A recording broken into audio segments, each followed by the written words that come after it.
Some years ago, I was preaching a parish mission in Italy, and during the first weekend, I was announcing during the Mass about the mission and inviting people to come. And at the end of every Mass, I would ask people, will you be coming? And all those present in the pews would just say all together, yes. It ended up that only 10% probably showed up during the mission. And on the Saturday, after I celebrated Mass, I went out to church, and on the bench were 4 kids, more, I think in their 20s.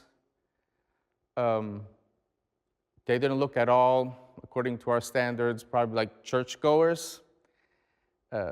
Actually, some people even told me to be careful of those 4 because they're probably considered people who drink or take drugs or whatever. Each one had a total different color of hair. So I went out to them and just asking them, who they were, what their names were, and they were surprised that I even went next to them. And I just listened to them, to their stories, and then I just left. Sunday evening, again, they were outside, sitting on the same bench. And then they asked me, where do you live? We never saw you here. I says, I don't live here. I'm preaching a mission during this week, and you're invited to come. Oh, no, Father, that's not for us. Monday evening, the mission begins. They're there outside the door, and they're asking for me. So the usher calls me and says, these kids are asking for you. They never come here, so I didn't let them in. He says, oh, it's okay. So I went outside, spoke with them, and they were hesitating if to come in or not. They didn't feel comfortable because of their attitudes, but also how they felt perceived by others. And they came in, and I just had them sit in a pew. So obviously now people start coming in, and one family was really upset because that was their pew. And so, they kind of, mumbling and really not saying nice things.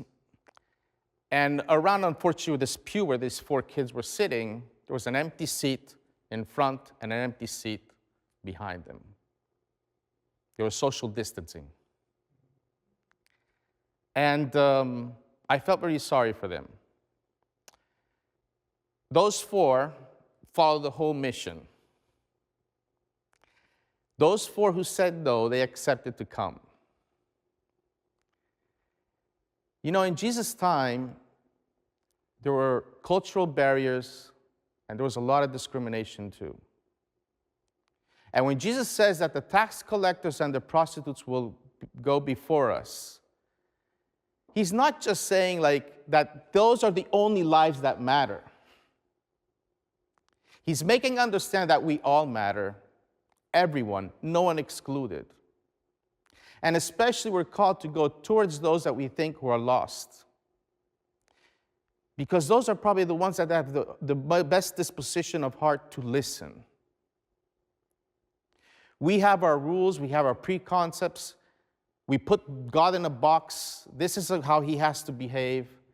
And anything that is outside of that box is not his will. And we always say yes to God. But then when God challenges us, we turn away. To work in the vineyard means really to take care of every vine. To work in the vineyard means to spend time for the whole vineyard, not just for the grape that you're interested in. And we're called to be in this vineyard not as owners. The owner is Christ. And we're all called to do his will. And Jesus came to save what was lost. He became friends of sinners. Who are we befriending in our lives?